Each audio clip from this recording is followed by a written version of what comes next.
everyone, and welcome to our webinar today. My name is Stephanie Ivick. I'm the Content Marketing Manager here at eLearning Brothers. We have a really interesting topic for you today, but first I'm going to go over a few housekeeping items. This webinar is being recorded. You'll get an email of it afterwards to the email address you used to register. If you have any questions during the webinar, use the questions panel. We'll get to as many as we can during the webinar, and if we can't get to them all, we will do our best to follow up afterwards. If you haven't already, be sure to join the Rockstars community where there are tons of instructional designers and e-learning developers talking about how to create awesome e-learning and use our products like Lectura authoring tool.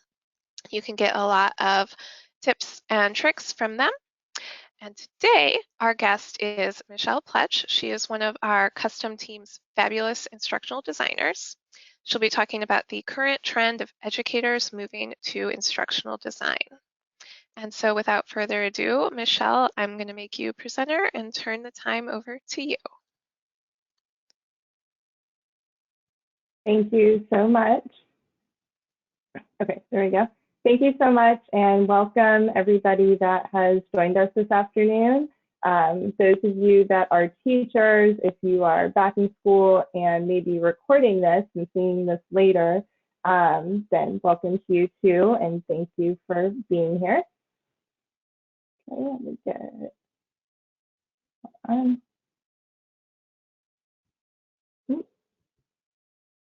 You're good. We can see your presentation. You can see it? Yep. Okay.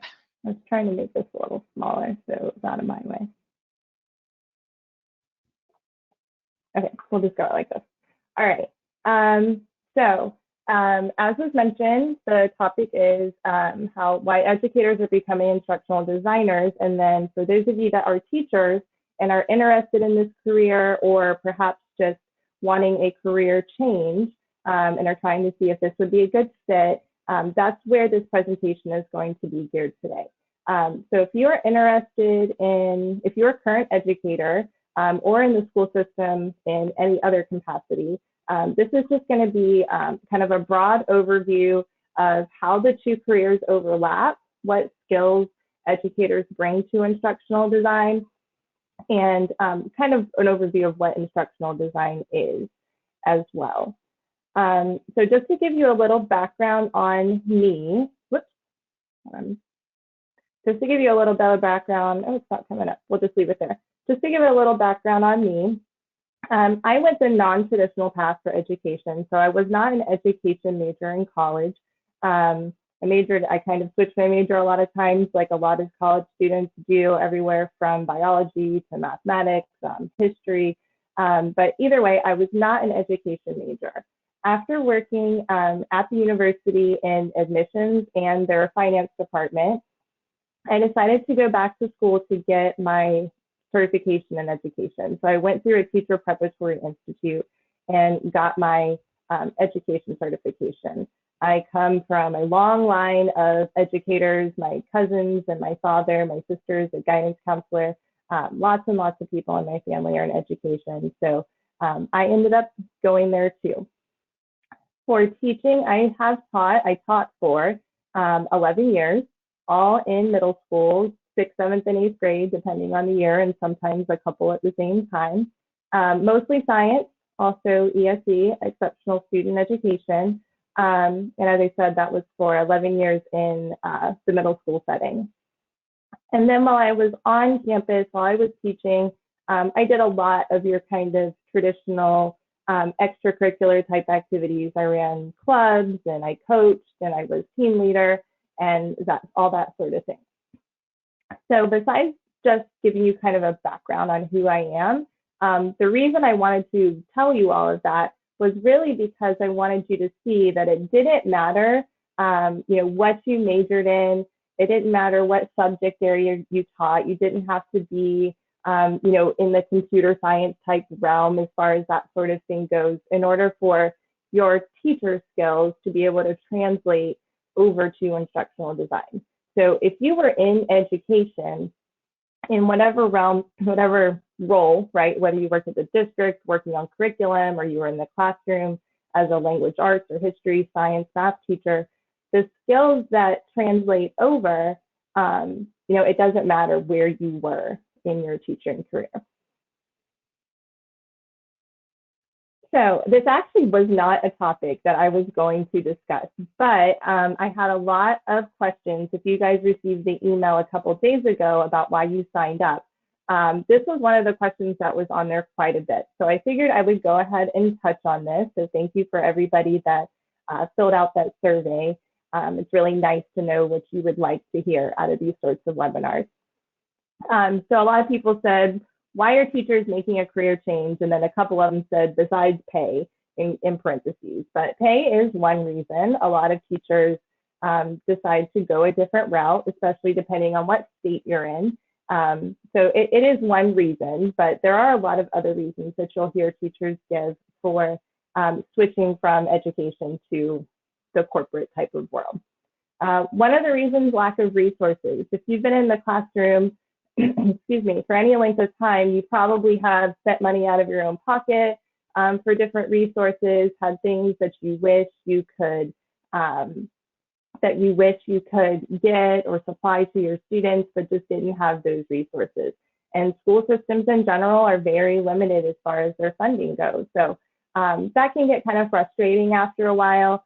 Wanting to be the best teacher you possibly can be, but not having the resources to make a lot of your plans a reality is definitely one reason.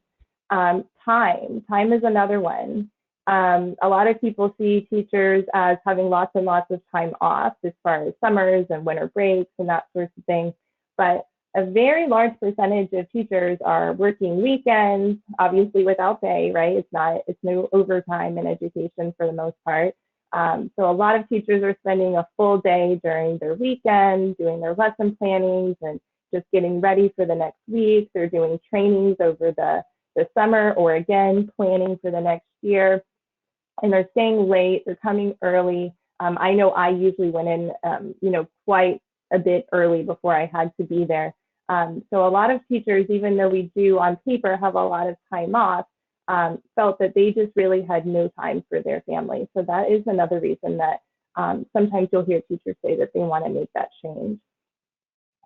Stress from unrealistic expectations. So teaching is a very stressful career. It can be very, very rewarding. And we're going to talk about the pluses of education later. So it is not me complaining, just so you know that. But there is a lot of stress involved, whether it is stress to do things outside of your contracted hours, whether it's the testing scores, whether it's reaching certain benchmarks. There's a lot of stress that comes in the education realm. So that's another one that you'll hear teachers are just extremely stressed and just kind of need something that's going to bring them a little more peace in their life. Another one, asked to play so many roles. If you follow educational at all, you'll see a lot of times the schools are taking on a lot more roles than simply teaching whatever subject area or grade that it is that you're assigned to teach. We are playing second moms and dads. We are playing counselors. We are playing crisis intervention. We are trying to do all these things that we can to keep them safe. During last year, we were partially expected to have some sort of medical experience, be able to tell if students were sick or exhibiting symptoms. So there's a lot of roles that teachers have to play that they don't feel that they're trained for, and then that kind of goes back to those unrealistic expectations. And then the last one is that there's very limited upward mobility within the teaching career. If you got into teaching because you just love either your subject area or really, really working with students, a lot of times going and working in the front office as an assistant principal, a dean, or principal isn't exactly the reason you got into education. So once you're a teacher, there's really not a whole lot of moving up within that besides, a department chair type of thing. And once you've kind of exhausted all of those different avenues, you're either just kind of stay at that level, which is totally fine, but for some people, they want that continued growth. And so a lot of the education paths don't really afford that to you. So some people just kind of start feeling stuck in their current role and just want something different to do. I hope that answered that question for all of you that posed that. And just remember, if you do have any questions, just to put them in the chat and I'll get to them here in just a few minutes. All right, so to start more in depth on how these two careers overlap, I kind of compare both instructional design and teaching to pieces of a puzzle. When you go into a classroom or you're starting to design a course, one of the first things you're going to want to know is who is this course being designed for? So if you were teaching the planets to third graders, that would be a very different lesson that you would then plan if you were teaching that to eighth graders or if you were teaching that at a high school level. So same kind of thing, you're going to see who your learners are and adapt your lessons and your courses to those learners specifically. Objectives. I know we hear lots and lots about that in education, and the same thing in instructional design. What are the objectives that the learners are trying to meet? What are they trying to be able to do, or what are they supposed to know by the time that they finish this course? So you're starting off just like you would in education with the objectives in mind. And then you're going to consider the best way to present the information, and finally, how you're going to assess knowledge. So all of these 4 pieces that are part of instructional design obviously overlap really well with education. And we're going to talk more about each one of those as we go through.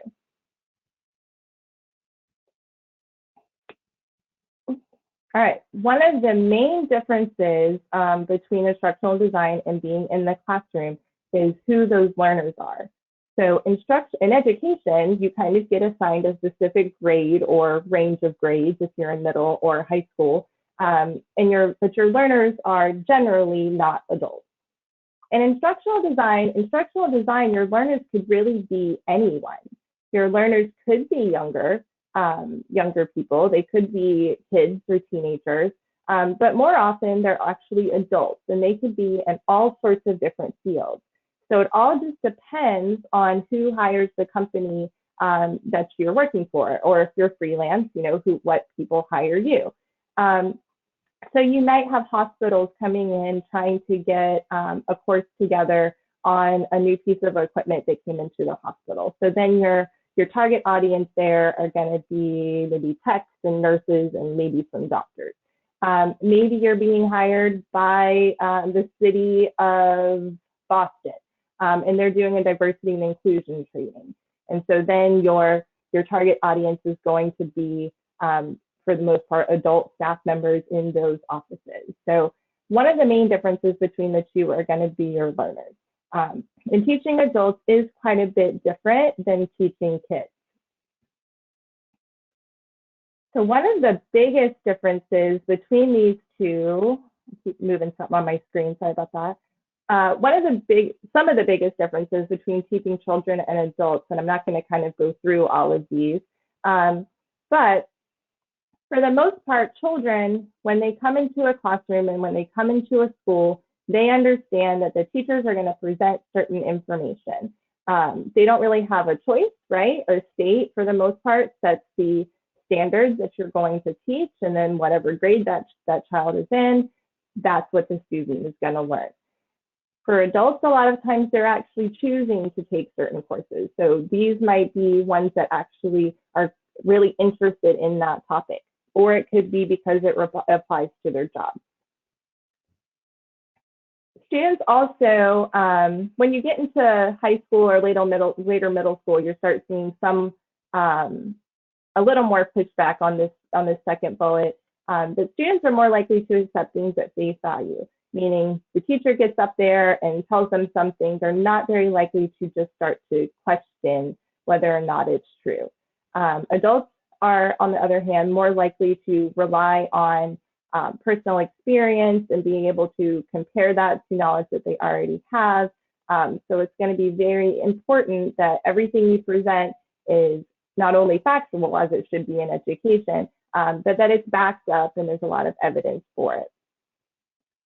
Kids, and this is another big one, and I'm sure if you've been to plenty of trainings in your career or as an educator, kids kind of understand that they might not need the information you're giving them right away. and they kind of accept that. They know that they might need it to take their next course, so they might need it if they're going to go to college, or they may or may not need it in their career. So they're kind of okay for the most part, understanding that the information presented, it will be useful in the future. Now, you always have those kids that'll be like, why do I need to know this? At which point you answer with the kind of thing I just said about it'll be useful in your next course or in your future. Adults are more likely to really be invested in a course or in a training if that learning is immediately useful to them. If I know that for me as a teacher, there were all of these online courses and all of these trainings that we had to go to at the beginning of every school year.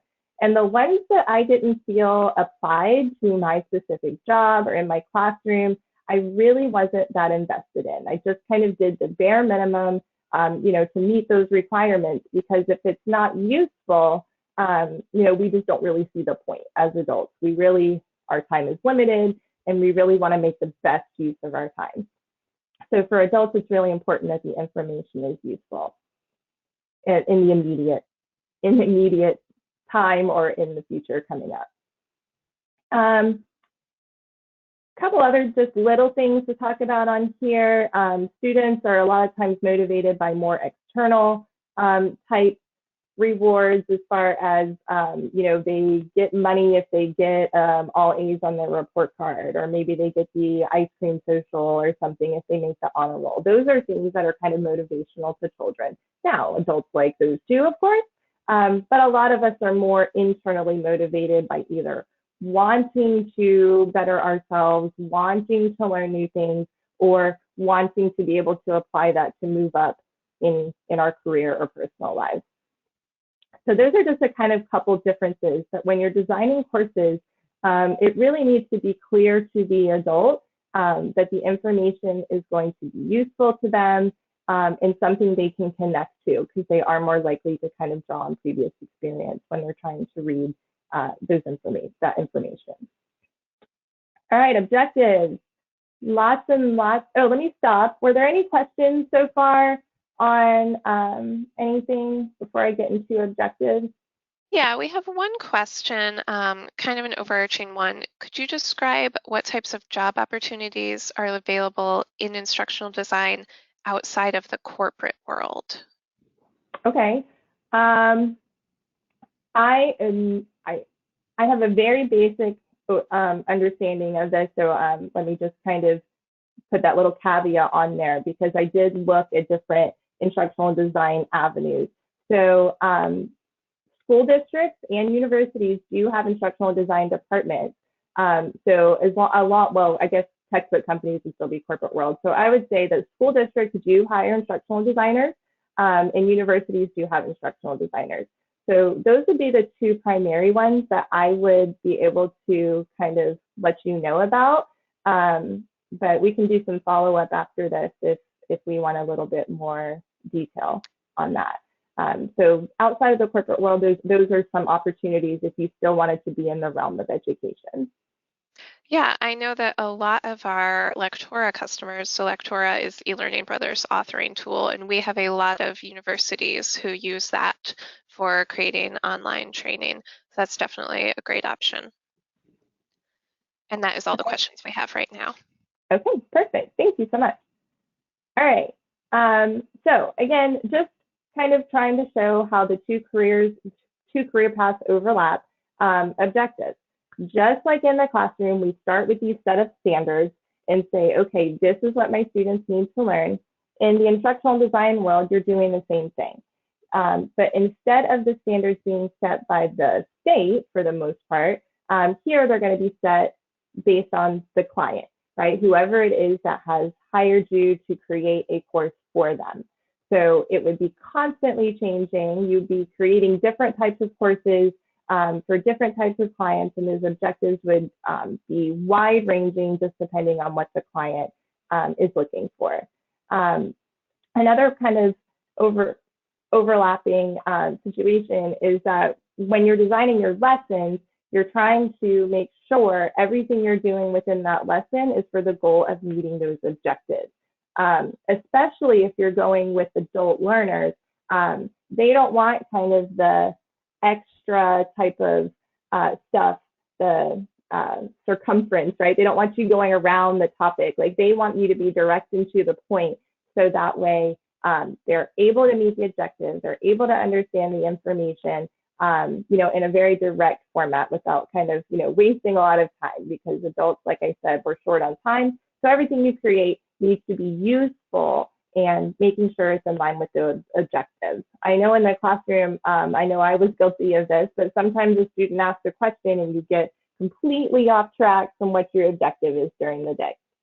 When you're creating these courses, obviously there's not that immediate feedback, but it's important that you kind of make sure you target everything that you're putting into your course to be based on those objectives. And the company, like I said, whatever company that you're working for will be the ones that are setting those objectives as compared to just a defined set of standards from the state. But the same kind of rules still apply.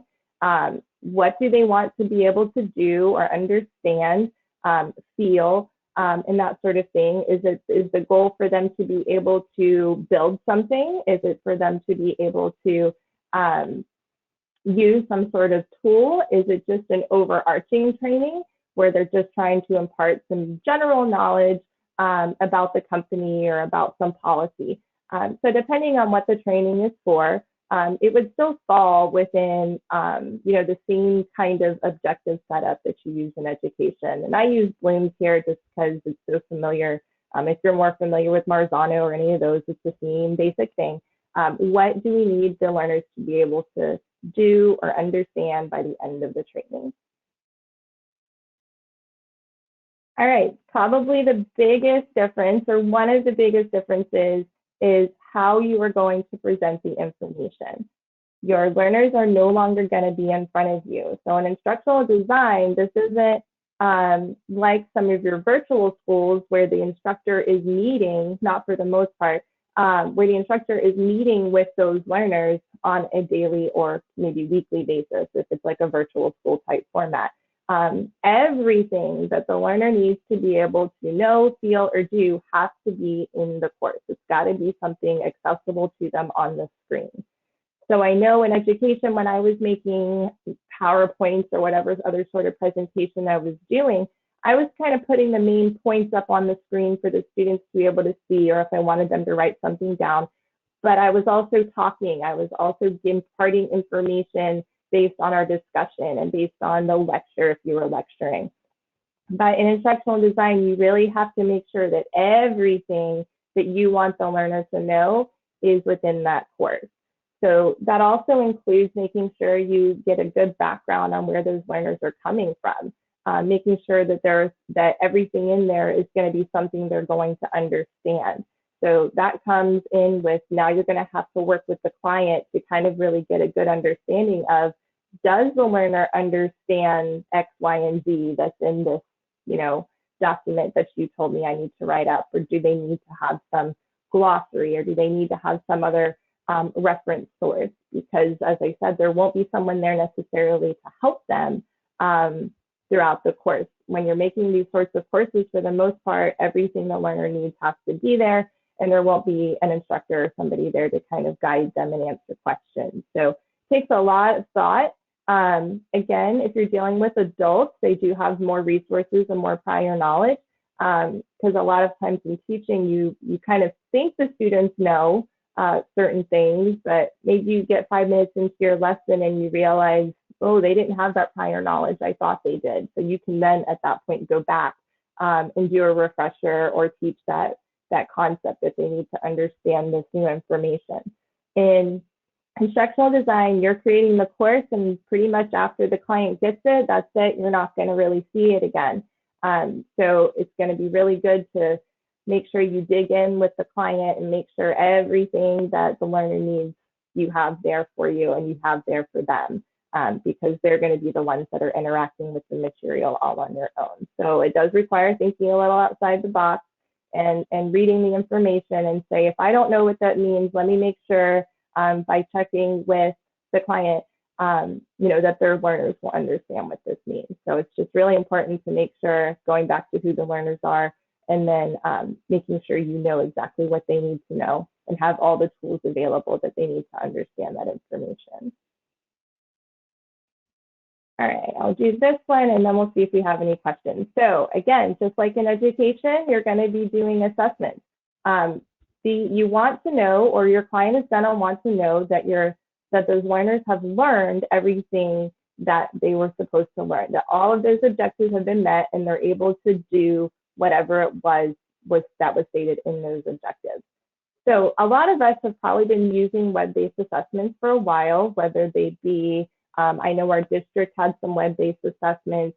I know standardized tests are sometimes web-based, or you might actually be creating web-based assessments, for your students in your classroom, because a lot of times they're easier to grade. You don't have to take all those papers home.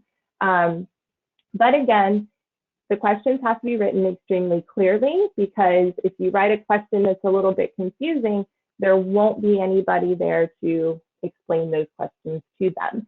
So it's really important that as you're making these assessments, you just remember that as compared to when you're in the classroom, they have to be super clear, super concise.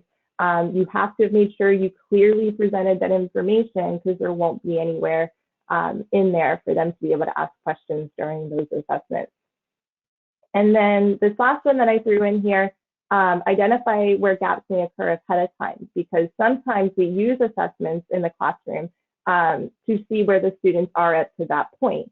And then we go back and we reteach, or we remodel, or we do those sorts of things to help fill in those gaps. But again, in instructional design, once the course is finished and sent away, that's it. There's no filling in gaps after that. So it's going to be really important that you're digging in and making sure that everything the student or the learner needs is there and accessible to them. And if they are confused, they have a resource where they can kind of refer to fill in any of those gaps from where they're not understanding. All right, do we have any questions at this point? No, we are good. Thank you. Oh, okay. All right, so I talked a lot about how those overlap, and I did talk about the differences as we went through. One of the first ones, though, and one of the most common ones when teachers or anyone that works in a building with other people, one of the biggest differences is that social interaction. There is nothing like the interaction that a teacher has with her students or his students. That interaction is the reason most of us kept going back day after day. I would say it certainly wasn't the standardized tests. It certainly wasn't the meetings or the progress monitoring or anything along those lines. It was really what happened within the walls of your classroom, and being able to see kind of the light in the students' eyes. So that social interaction piece is kind of a big difference. Some instructional design careers, like mine, you can probably see I'm just in a bedroom, in my little office bedroom right now. Some of them are work from home.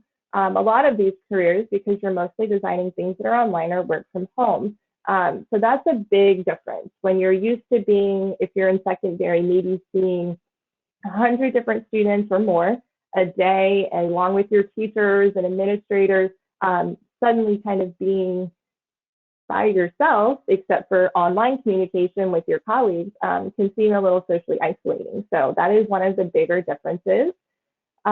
Location, here, and I don't mean just our location, but your learner's location. So students, obviously, for the most part, they get on a bus or get dropped off to a specific building or campus, and that's where they learn. Your learners that are going to be using your courses could be anywhere. They could be anywhere in the world. They could be in a computer lab. They could be sitting in their bedroom. So the location of not only you, but your learners is going to be much different. Instructional materials, obviously, no more textbooks, no more pens and pencils. So everything that you're going to use is going to be in the computer. So you're going to have to be creative, keep it engaging. Nobody just wants to read PowerPoints and slides and look at things in glossaries, right? That everyone would get bored with that after a while. So you'd have to really be kind of creative in making your courses to keep those learners, coming back and providing them everything they need. Of course, with the authoring tools, which we'll talk about here in a minute, there's a lot more bells and whistles. There's a lot more things that learners are able to do online that we didn't necessarily have access to in the classroom. Maybe we're using Google Classroom or something like that, but the courses that you can create as an instructional designer are much more immersive and much more engaging. Which comes to this next one, ways to keep learners engaged. As I mentioned, I was a science teacher, so I would try to throw in hands-on activities and labs and maybe a short little video, ways to kind of grab their attention. So the same thing goes with instructional design. If the student is going to be, or the learner, if they're an adult, is going to be sitting at a computer for 30 minutes or an hour, they're going to get bored if they're just reading and clicking and constantly doing the same thing over and over. So learning ways to mix it up, learning the different possibilities that the tools that you're using have and all the different resources that are available are going to be a really good way to keep them engaged.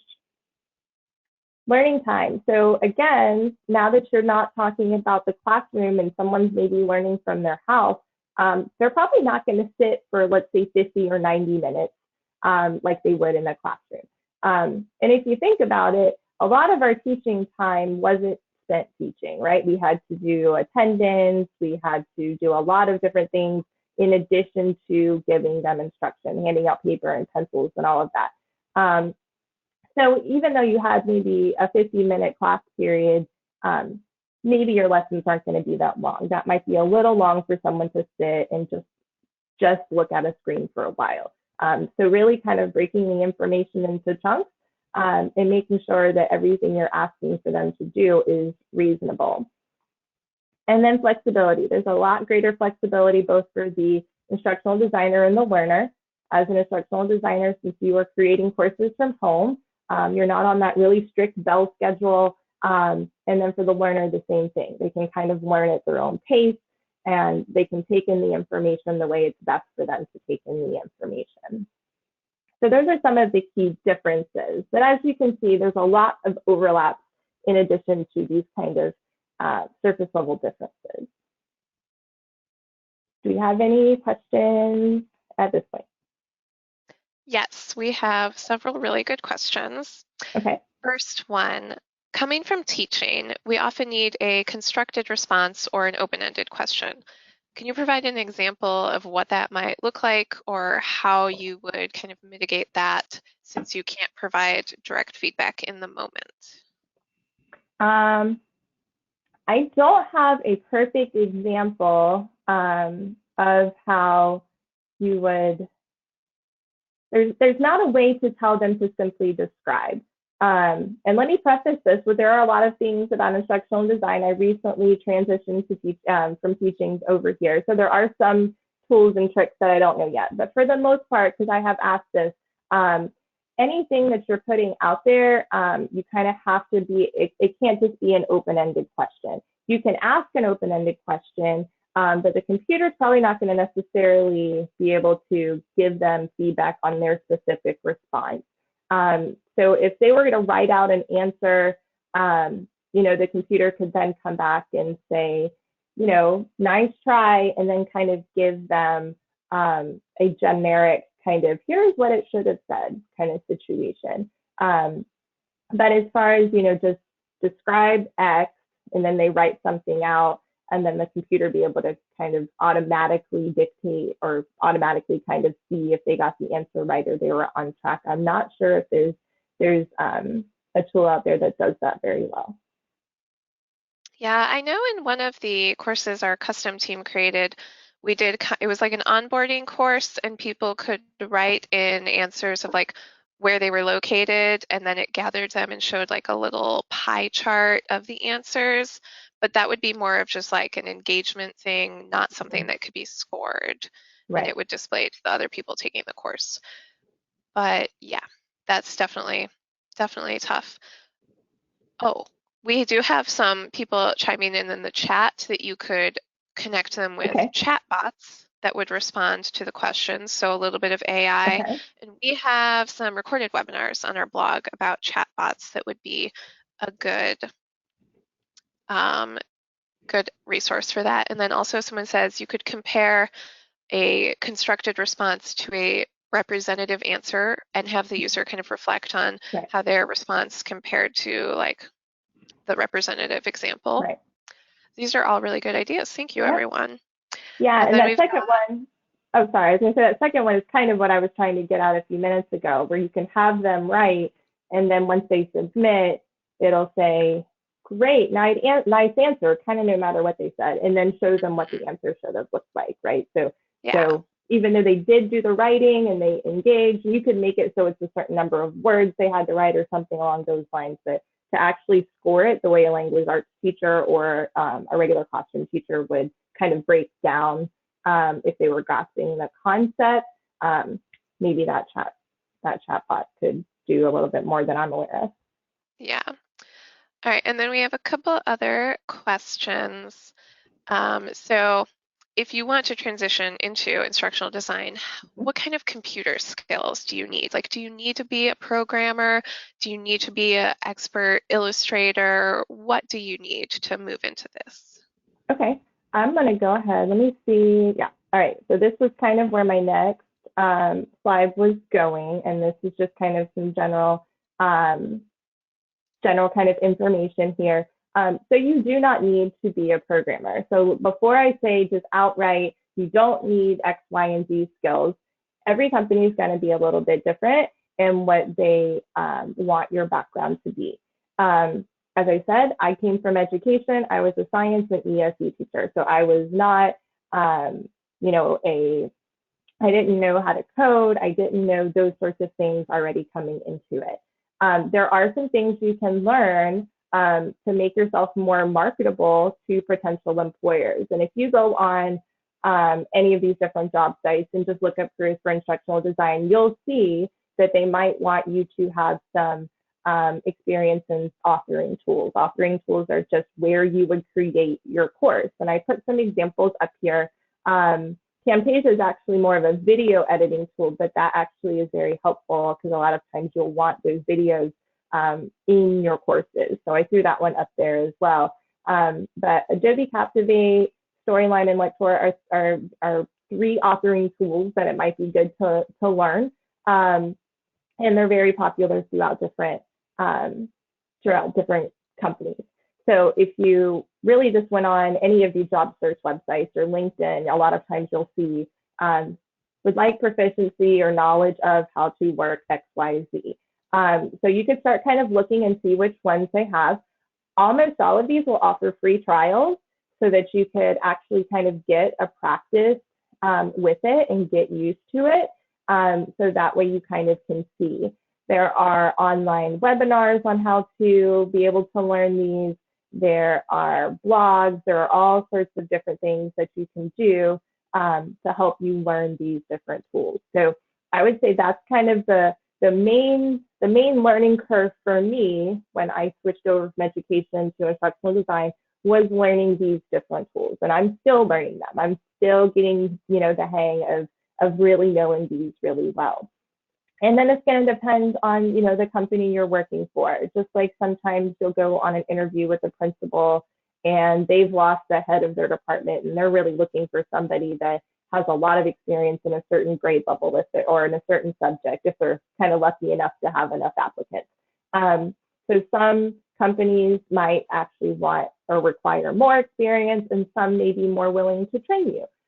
Depending on the skills that you naturally bring to the table. So as an educator, you're already bringing to the table a good sense of how to teach, how to prepare lessons, how to probably create PowerPoint. Some of these are similar to PowerPoint, so you kind of already have a basic understanding of how they work.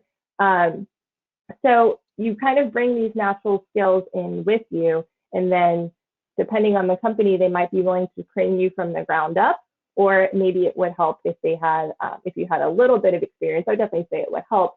Download a free trial of these, start kind of playing around. There are certificate courses you can get. I can go backwards. Of course, you could go back to school, right, and get your master's or a second bachelor's or whatever in instructional design. There are certificate courses that you can do online. So you can then say you're certified in Storyline or you're certified in XYZ authoring tool. And I think there's actually just an instructional design certification. So those are things that you could do online to make yourself even more marketable.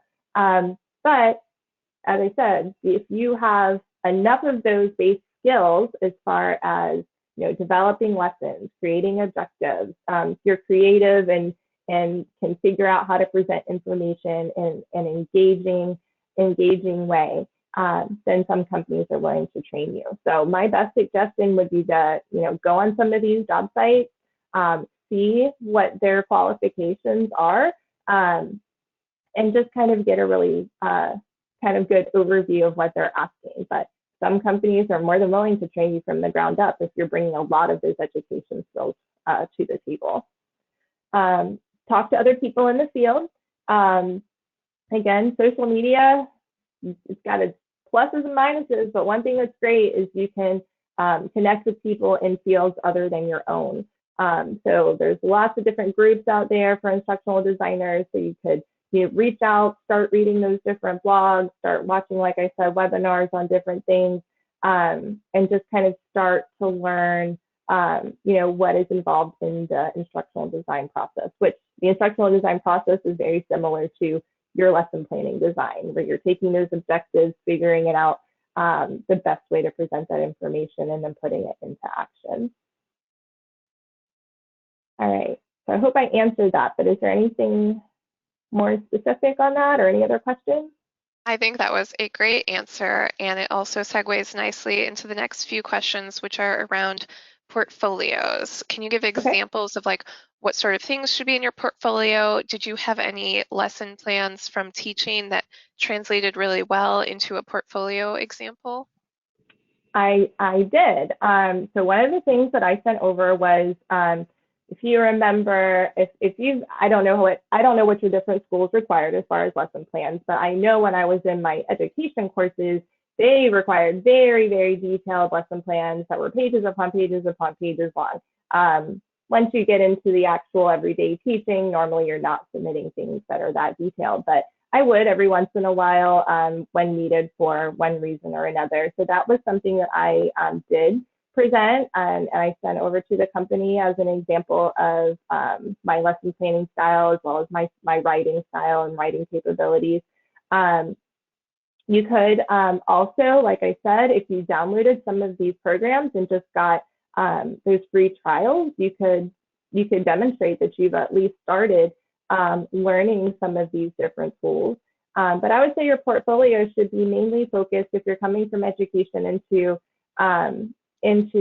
instructional design. I would say your portfolio would need to show your writing skills, your lesson planning skills. You could even do PowerPoints, because PowerPoint is a really basic presentation tool. And so you could show them how you set things up there and the way that you make those creative and as interactive as PowerPoint lets you. Because most companies will understand that as an individual, you don't have the full access to all of these tools, and you don't have the ability to just use them day in and day out. But writing samples would be really good. Lesson planning samples would be really good. And then just, you could do, like I said, different presentation tools just to show how you would present the information with the tools that you do have available to you. So that would be my best suggestion on a portfolio or something like that. Great. I think those are great tips. And then we'll take one last question, and then I'll let you get back to your presentation. Okay, what was the most challenging transition for you going from teaching and curriculum design to corporate learning and development? A really good question. I would say there's a learning curve in learning all of the authoring tools. Even having played around with them a little bit, when you're really trying to put them into action, there is a learning curve there. So that was definitely something that I'm still climbing that hill as far as learning those sorts of things. It is sometimes now. I am very happy to be here. I am very happy with my decision.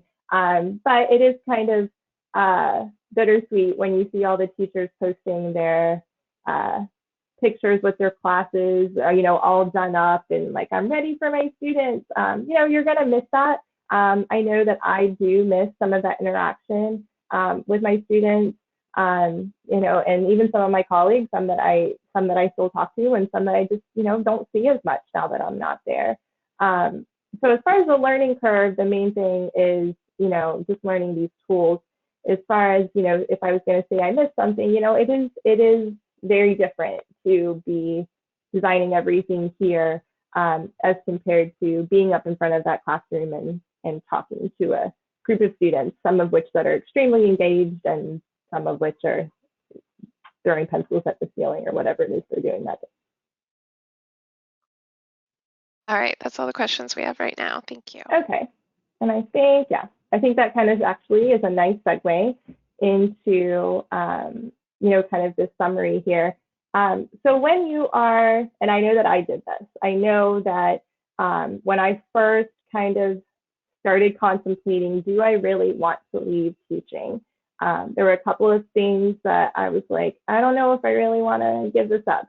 So I know a lot of teachers, as I mentioned at the beginning, serve so many different roles, right? We are not only teaching these standards, we are some of these students' second moms. We're handing, or dads, we are handing out lunch money because they forgot it. If you're elementary, you're helping them learn to tie their shoe and blow their nose. And if you're in secondary, maybe you're dealing with someone having a meltdown because their boyfriend or girlfriend broke up with them, or something even worse, something really bad going on at home, and you're serving as that confidant that they don't necessarily have anywhere else. So that was definitely something difficult to walk away from. I know that I had students, when I first told them that I was leaving, they said, well, who am I going to come talk to now? And that was hard. That was definitely hard to deal with, as far as I felt like I was leaving part of, my second family with the students there. So if the main reason that you are teaching is because you love that interaction with those students, not necessarily the content, even if you like it, but you really like being that second mom or second dad or that counselor or that sort of thing, that's going to be something that's very difficult to just kind of walk away from. And it was difficult for me. And so there's always pros and cons for any career that you take. So when you're doing those pros and cons lists, as I suggest that you do, I know it's old school, but I'm a big proponent of them.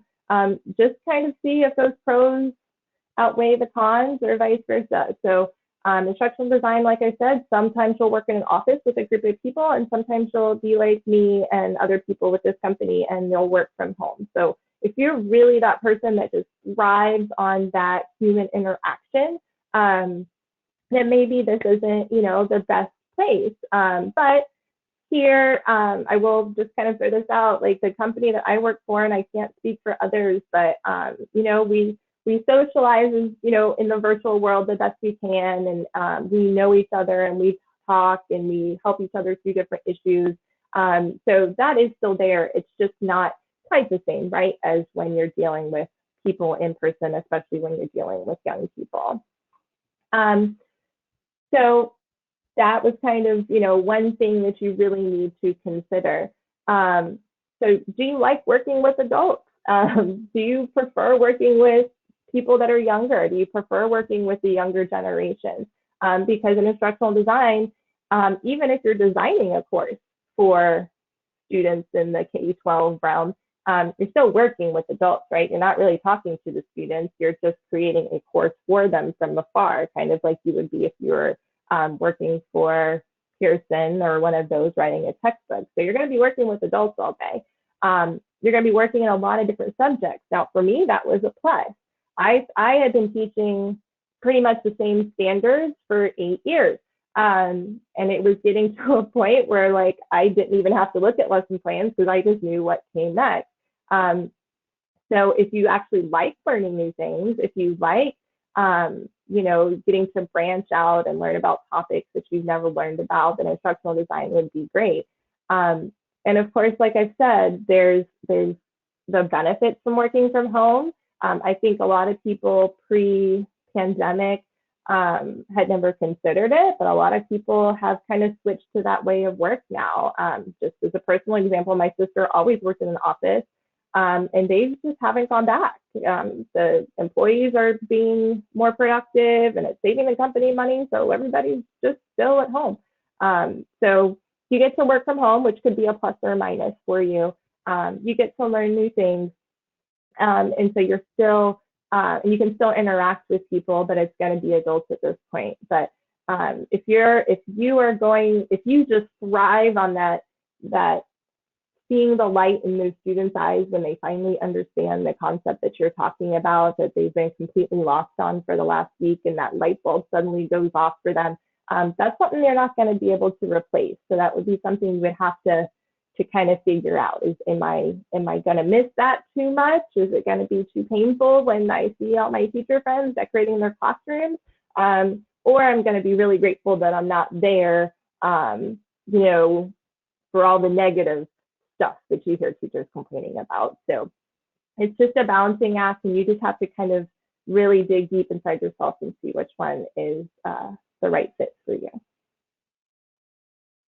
All right, any questions come up out of that a little bit? Sure, we do have one question. What are your thoughts on doing independent consulting, so like 1099 ID work versus having a full-time ID job? Did you consider more like freelancing versus full-time when you were looking? Do you have a preference? Me personally, just going into it, I found it very beneficial for me to be able to have a group of people that I was working with, especially because I was still learning. So as someone just getting started in the industry that didn't have a lot of experience, for me personally, I really liked the kind of safety net of having a group of people to help guide me along the way, to help answer questions when I had them and bounce ideas off of. But both can be very enjoyable. Of course, being freelance, you would have a lot more freedom to pick and choose which projects you would like to work on. A lot of more freedom to set your pricing and all of those things. So there's definitely pluses and minuses to both. For me, just starting out, I thought that working with a company that was willing to train and answer questions and that sort of thing was a huge benefit. Yeah, definitely. Just remember to calculate those taxes if you're going freelance. Yeah. All All right, right. thanks. Anything else on the questions? No, that's all for right now. Okay. Well, that is actually all that I have at the moment. I hope that I answered most of the questions that you sent. I did try to incorporate as many as I could. But if you do have any further questions, is there somewhere they could send those for follow-up? Yes, definitely. So I believe if you I think that if you respond to the GoToWebinar email, it'll go to my email, which is sivic@elearningbrothers.com. But you can also hit us up in the community on any of our social media pages or info@elearningbrothers.com. And it will get routed to me, and I will route it to Michelle, who will answer all of your questions. Or I'll find someone else who can answer your questions. And I have one last slide, so I am going to take over the screen sharing just for a minute. All right, so as I mentioned at the beginning of this webinar, Michelle works for our awesome custom solutions team. They can create you the e-learning of your dreams. They can also work with you on needs analysis and storyboarding, all that great stuff. So that is the contact information if you want to reach out to Custom. And I also posted some links in the chat for the Lectora free trial and also our asset library, which is full of e-learning templates and interactions, which would be really helpful if you're trying to build your portfolio and you're not the greatest graphic designer. We have tons of helpful resources there. Thank you all so much, Michelle. This was great. Thank you to the audience for all of your awesome questions.